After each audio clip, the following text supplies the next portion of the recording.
Here with Northwestern State Baseball head coach Bobby Barbier. Hey, the Demons heading down to Sugar Land, Texas for the conference tournament, leaving in actually a couple of hours. And Coach, change it has been your motto all year. I know you wanted to change the culture, you changed the roster, you changed your fate. You went from missing the tournament to where you were in for a week before it was over. You're the 3 seed. It's another early wake-up call, but it's one I know you'll gladly take. No doubt, and this is part of what we envisioned, when we started the change it mentality of changing, of what went on last year, and we had to learn from that. That happened for a reason. It happened for us to learn from, and just so proud of the guys and how they responded this year, and how they responded in their work. Everyone sees the games, but the fall and everything we went through in the fall and come back in the early spring and guys coming back ready to play right away and in shape and those things that get kind of overlooked a little bit, but those are the reasons why the results are the way they are. So hopefully we can keep this thing rolling and play well in the tournament.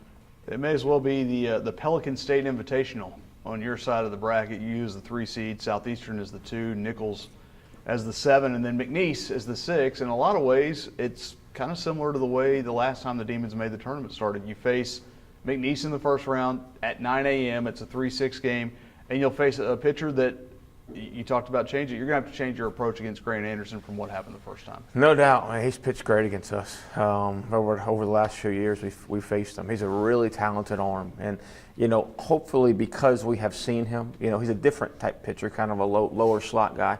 I'm hoping because we have seen him, that's going to give us a little bit of an edge, But at the same time, they've seen our guy too. So I'm expecting better at bats, just from familiarity. I'm expecting better at bats throughout the line. But it's everybody's got a guy. We got one. Everybody in that bracket has one. Everybody on the other side has one. So it's about going out and competing and not getting caught up in the fact that it's a tournament and competing because you get to play against a good team, no matter if it's 9 in the morning or 9 at night, and playing well and competing well. I think probably from that point on, from that McNeese series on where you lost 2-1 run games, I think week by week, game by game, the at-bats have gotten better, which was something that when you do face a guy like Anderson and perhaps his brother again, you can take those and build on that, and it's something this team has done offensively a lot better down the stretch. Yeah, no doubt, and it's a product of work. I mean, it's what it always is. It's a product of guys getting that cage and putting extra work in, and guys, and when you can look across the nation, and once teams get around 200 at bats, I mean they do a much better job of pitch recognition and not missing the pitches they get to hit. There's a lot less foul balls now than there were early in the season. So that's just the nature of the game when guys get a bunch of at bats in their belt. So I'm expecting good ones this weekend. Well, you also have some unfamiliarity a bit with this roster. A lot of guys who haven't been down to the tournament, but again, this is where you rely on your seniors, guys like David Fry, guys like Quan Atkins and Kelsey Richard, who have been there to kind of lead these guys through. Yeah, we've only got a few guys that have been there. But, I mean, these other guys, guys that come in from junior college have competed in really good tournaments, too.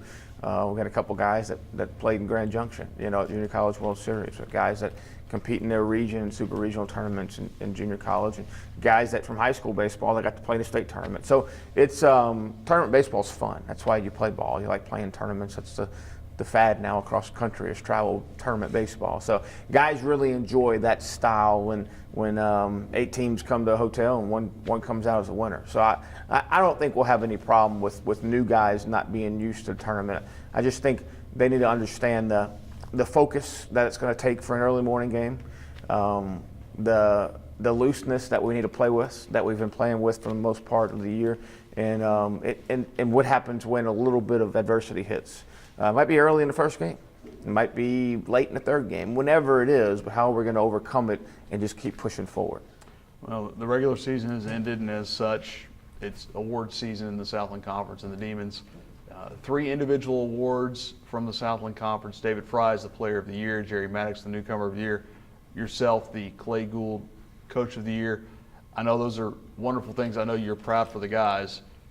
If you'll just, the impact that David has had on this program, I think it speaks for itself. And for him to be recognized by the coaches in this league is pretty remarkable. It's remarkable. And awards like this are good because it's your peers, voting on you. And it's guys that have seen David for 2, 3, 4 years, depending on how long they've been in the league. And, you know, it's remarkable what he has done. He deserves every bit of that Player of the Year award. It's the most prestigious award that we give, and I can't think of anybody that deserves it more. And he deserves it, again, because of the work, you know, because of the work he's put in. That's obviously produced good results, but he's been a consistent player through his 4 years here, consistently got better every year. Very proud of him for that. Jerry Maddox, maybe, I won't say a big turnaround because he just had a slow start to the season, but as he progressed, becoming more and more comfortable at the Division I level, I think it's pretty evident in his conference numbers where he's 5-1 with a sub-1.7 ERA. Yeah, I mean, Jerry, we always knew Jerry was really talented. And guys just kind of figure it out on their own time sometimes. You know, you'd like to think as coaches you can get it out of them right away. In the fall, if you had told me Jerry's going to be newcomer of the year, I probably would have laughed at you. You know, it took him a little while to kind of get comfortable here and get going, but he has been just tremendous. Jerry always finds a way to have 2 to 3 of his pitches, of his 4-pitch mix. And they're 4 really good pitches. So if he's got 2 or 3 of them, that's enough. If he's got 4, it's going to be dominant. Really extra proud of Jerry in the classroom. He was challenged to get that GPA over a 3.0, and I bet he's proud of that too. And he locked it down this semester in the classroom and really did a good job in the classroom. And he, again, just like Dave, he deserves it. He deserves the work he's put in. He deserves every award that comes to him. Well, you have some guys also. David Fry, the first-team first baseman. Jerry was a second-team pitcher. You had three guys on the third team: J.P. LaGreco at DH, Quan Atkins in outfield, and Ridge Heisler on the mound. And I think out of those, obviously, again, all very deserving, but for Quan, a special year. Special year for Quan. We've talked about him a ton. You know, the fact that he stuck with it, you know, over some tough years. A tough year personally, along with a tough year individually, is hard to overcome and to get through like we had last year. So it's nice to see him rewarded for sticking it out, you know, and coming back. And he's a great leader for us. Plays hard all the time, just what you want, you know, in a player.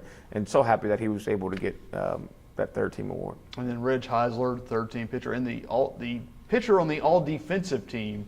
I know we had a little fun with that. I guess it's that option-style flip he can do from his Mangum quarterbacking days. Yeah, that's right. No, Ridge has been solid for us all year long. I mean, all year long he's been solid. He can get us deep in the game on Friday night.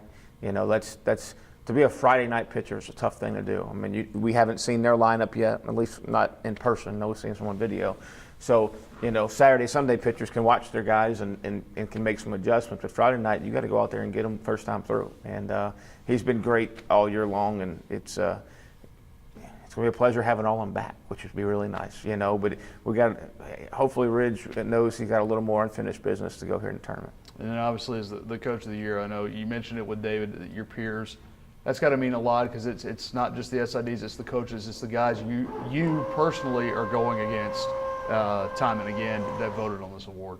Yeah, it's very humble. I mean, I believe it should be coaching staff of the year. I mean, I can't say enough about those guys in that office over there. I mean, to get back at 11:30 after a 5-day road trip on Saturday night, and got to get them up here early to have, you know, recruits in and spending so much time away from their family and recruiting.